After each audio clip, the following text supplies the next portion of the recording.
Rabbi इश्रह ली सदरी व यस्सिर ली अमरी वहलुल उक़दतम मिन लिसानी यफ़क़हू क़ौली rabbi ज़िदनी इल्मा rabbi ज़िदनी इल्मा rabbi ज़िदनी इल्मा। This is me Abdul Bari standing in front of you to give you a lecture on a physics topic। अभी तक first unit चल रहा है, वो टॉपिक है डेंसिटी। कल केमिस्ट्री पढ़ा था, अब back to back classes start हो जाएंगी क्योंकि सम इश्यूज की वजह से बीच में ब्रेक हुआ था। अब वो ब्रेक कंसीडर नहीं किया जाएगा क्योंकि अब रेगुलर क्लासेस स्टार्ट हो चुकी हैं। तो डेंसिटी ये वर्ड ही हमें क्लियर बता रहा है कि किसी के डेंसर होने का मुतालबा किया जा रहा है, मतलब कितना ऑब्जेक्ट हल्का और भारी है, कितना डेंसर है। ये मुतालबा किससे हुआ? ये हुआ डेंसिटी की मदद से और थ्रू द सॉलिड्स। देखें, लिक्विड ज्यादा डेंसर होते हैं, सॉलिड उससे कम, गैसेस तो बिल्कुल होते ही नहीं है डेंसर, क्योंकि डेंसिटी उसमें कंज्यूम ही नहीं होती क्योंकि वो एयर में फ्लो होते हैं या फ्लाई करते हैं, इसी वजह से। तो डेंसिटी, कितना ऑब्जेक्ट डेंसर होगा वो ही कहलाएगी उसकी डेंसिटी। मतलब कितना मास उस पर लग रहा है, कितना मास उस पर लग रहा है, कितने कंज्यूम वॉल्यूम पर, वो क्या कहलाएगा? वो कहलाएगा उसका डेंसिटी। तो डेंसिटी की वैल्यू डेफिनेशन क्या हो गई? डेंसिटी की हो गई द रेशियो, रेशियो नहीं कह सकते, हाँ रेशियो कह सकते हैं, द रेशियो बिटवीन मास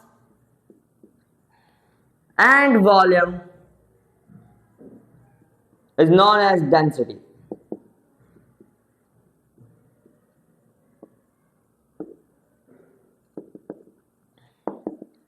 अब इसका आ जाता है एक कंज्यूम्ड फॉर्मूला। फॉर्मूला इससे ही ड्राइव होगा। देखिए ये लिखा हुआ है ना कि बिटवीन मास एंड वॉल्यूम, मास और यूनिट के वॉल्यूम के बिटवीन जो रेशियो होगा, अब उसको क्या कहलाएंगे? उसको कहेंगे हम लोग डेंसिटी। अब इसको लिखते हैं किस तरीके से थे? एक ग्रीक लेटर था रो, ग्रीक लेटर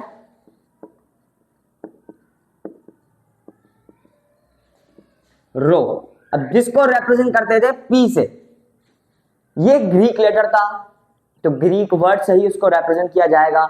ये उसकी सिंप्लिसिटी थी क्योंकि वो एक डिजिटल ऑरा का एक डेफिनेशन है डेंसिटी, क्योंकि पहले जमाने में ये फॉर्मूलाज नहीं होते थे। इसको देखिए, पहले तो टाइम भी नहीं होता था, सूरज के थ्रू हमें पता चल जाता था, सन के थ्रू पता चल जाता था कि अभी क्या टाइम हो रहा है। पहले वाले लोग जो होते थे वो डिस्क्राइब कर देते थे, लेकिन अब डिजिटल दौर है, मॉडर्न दौर है, तो उसके लिए थोड़ा सा डिफरेंस किया जा सकता है, जदीद का और पुराना जमाना। तो अब इसको करते हैं रो से रिप्रेजेंट, पी पी, इसको हम लोग, इसका वो क्या होगा, जो एसआई यूनिट। अब उसका एसआई यूनिट आप देखें, खुद ही बता दें, रेशो। अब पी हो गया इसका डेंसिटी, मास पर यूनिट वॉल्यूम। अब मास का है किलोग्राम, वॉल्यूम का है मीटर क्यूब, तो इसका एसआई यूनिट क्या बना? किलोग्राम पर मीटर क्यूब बन गया ऐसा यूनिट। देखिए ऐसा यूनिट इसी से ड्राइव होते हैं, आपको पढ़ाए थे मैंने ऐसा यूनिट। तो इसी ही से ही जो फंडामेंटल क्वांटिटी होती है, ये जो ऐसा यूनिट होते हैं, ये उन्हीं से फंडामेंटल क्वांटिटी से ड्राइव होते हैं। तो अब आ सकते हैं कि कैलकुलेट कैसे करें डेंसिटी, डेंसिटी को कैलकुलेट कैसे करें। अब यही फॉर्मूला हम लोग लेंगे। पहले हम लिख लेते हैं इसका डेटा। देखिए डेटा के मार्क्स होते हैं बोर्ड के पेपर में, आपको ये पहले ही बता दूं, डेटा अगर आपने नहीं बनाया तो आपके मार्क्स गए। डेटा, अब पहले डेटा में लिखेंगे कि उसमें हमें मिला हुआ क्या है। मास आप समझ लें कि मास गिवन है 5 किलोग्राम, सही है, और वॉल्यूम उसका गिवन है 2 मीटर क्यूब, इसका वॉल्यूम गिवन है। अब हमें मालूम क्या करना है? मालूम करना है हमें डेंसिटी। मास गिवन है तो मास की जगह क्या लिखेंगे? 5 किलोग्राम। और वॉल्यूम कितना गिवन है? वो है 2 मीटर क्यूब। अब ये बन गई हमारी प्रॉपर डेटा कि हमें पूछा क्या गया है, फाइंड क्या करना है और मिला हुआ क्या है। मिला हुआ है हमें मास, मिला हुआ है हमें वॉल्यूम, मालूम क्या करना है, मालूम करनी है हमें डेंसिटी। अब फॉर्मूला लिखते हैं पहले, फॉर्मूला के भी मार्क्स होते हैं, ये आपको बता दूं। ये डेटा के 5 marks, formula plus calculation 5 marks is equal 10 marks, समझ सकते हैं आप। फॉर्मूला लिखेंगे density equal to mass per unit volume. Density हमें फाइंड करनी है, मास गिवन है वो है 5 किलोग्राम, वॉल्यूम है 2 मीटर क्यूब। तो इसको सिंप्लीफाई करेंगे तो बनेगा I think so 2.5 is equal to 2.5 kilogram per metre cube. ये उसका बन गया आपका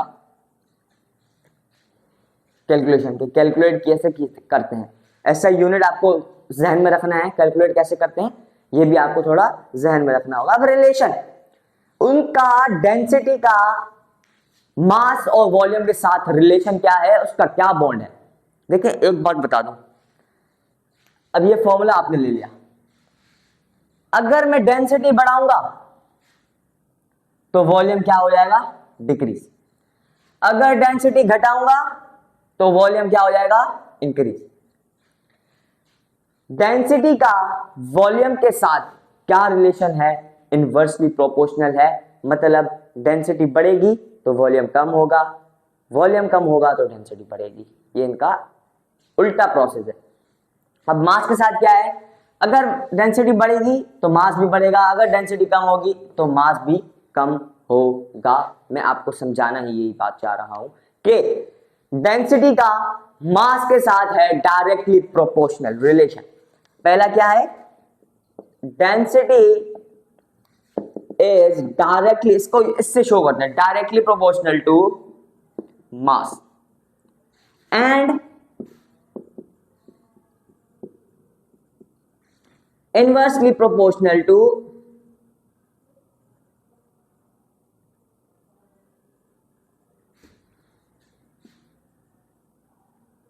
इनवर्सली प्रोपोर्शनल टू वॉल्यूम।